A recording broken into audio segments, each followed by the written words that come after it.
Welcome to Azzam Narrates. Here, we dive deep into the stories that shape our world, uncovering the hidden details and untold chapters of history, science, and art.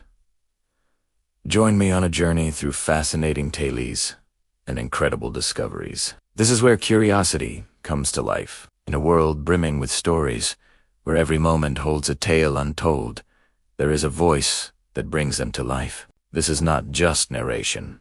It's an experience. Welcome to Azzam Narrates, where words paint pictures and stories find their soul. Get ready to listen, to feel, and to be transported. The journey begins now.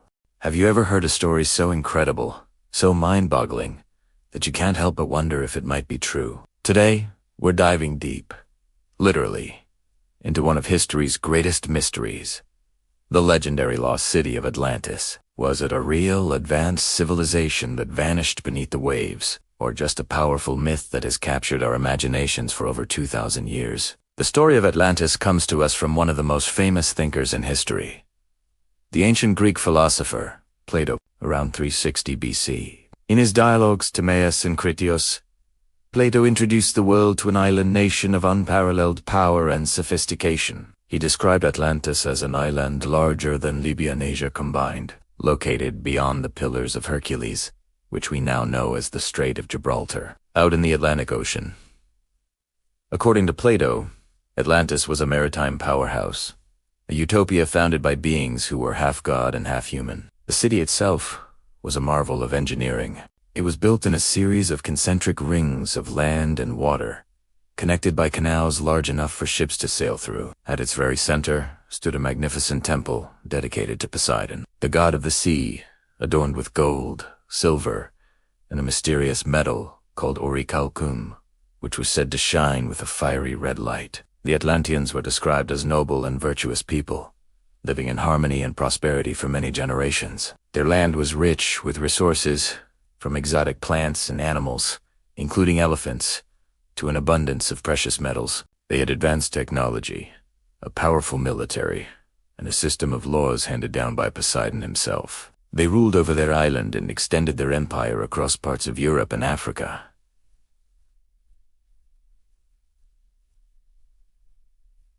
Life was, for a time, perfect. But, as with many great stories, pride came before the fall. Plato tells us that over time, the divine nature of the Atlanteans became diluted. Greed and ambition corrupted their noble spirits. They lost their virtue and set out on a path of aggressive expansion, seeking to conquer the rest of the known world. They successfully subjugated many lands, but when they turned their sights on Athens, they met their match, the ancient Athenians, embodying the ideal state. Plato admired, single-handedly fought back and defeated the mighty Atlantean Empire, liberating the peoples they had enslaved. The end for Atlantis, however, was far more dramatic than a military defeat. Following their failed invasion, the gods turned against them.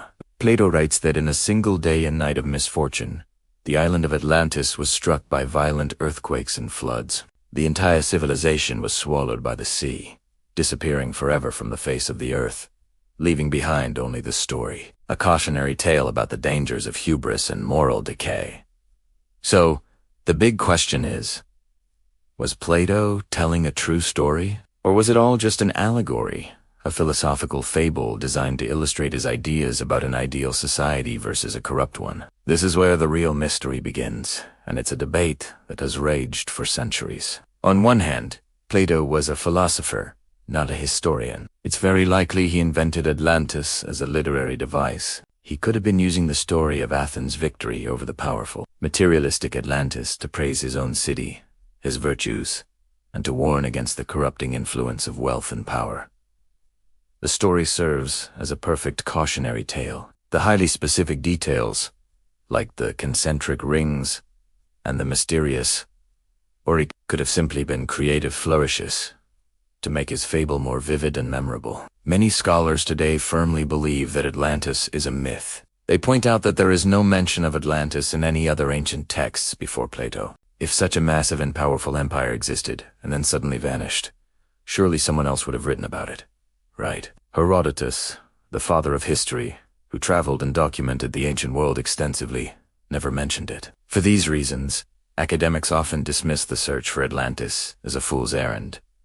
But what if Plato wasn't just making it all up? What if his story was based on a real historical event, a memory passed down through generations? Plato himself claims the story was originally told to the Athenian statesman Solon by Egyptian priests, and that it was a true account of ancient history. This is where things get exciting for believers. One of the most popular theories links the story of Atlantis to the real-life volcanic eruption of Thera, now the island of Santorini, in the Aegean Sea.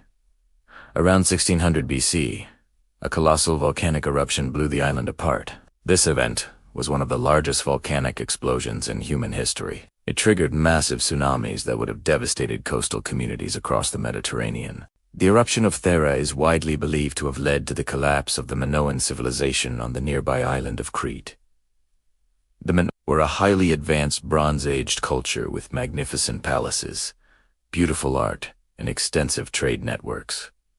Sound familiar? They were a powerful maritime civilization that suddenly and mysteriously declined. The parallels are striking. Could the catastrophic end of the Minoan civilization, passed down through oral tradition for over 1,000 years, have been the inspiration for Plato's Atlantis story? Maybe the details got exaggerated over time, the location moved, the timeline shifted, but the core event, a great civilization destroyed by a natural disaster, remained. This theory is compelling, but it's not a perfect fit. Santorini is in the Aegean Sea, not the Atlantic Ocean, and it's much smaller than the continent-sized island Plato described. Still, it's the closest historical parallel we have. Over the centuries, the search for the real Atlantis has become an obsession for countless explorers, historians, and enthusiasts. The proposed locations are all over the map. Some have suggested places in the Mediterranean, like Sardinia, Cyprus,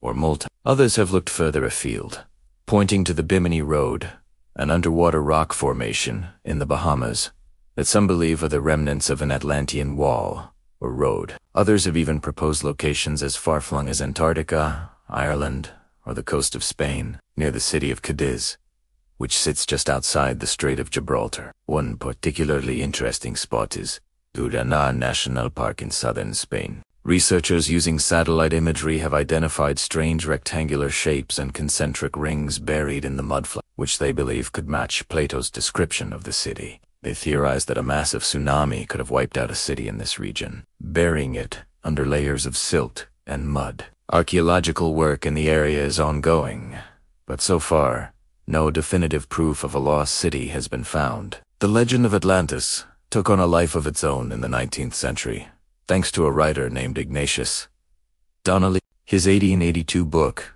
Atlantis, The Antediluvian World, became a massive bestseller. Donnelly argued that Atlantis was a real place and the origin of all major ancient civilizations. He claimed that survivors of its sinking spread across the globe, bringing their advanced knowledge of agriculture, metallurgy, and architecture to Egypt, the Mayans, and others. While his theories have been completely debunked by modern science and archaeology, his book cemented Atlantis in the popular imagination as a mother culture, a lost paradise of technological wonders. This idea of a highly advanced, almost futuristic ancient civilization has fueled countless books, movies, and TV shows. We imagine Atlanteans with flying machines, crystal power, and knowledge far beyond our own. This version of Atlantis has more in common with science fiction than with Plato's original story, but it speaks to our deep-seated fascination with the idea of a lost golden age.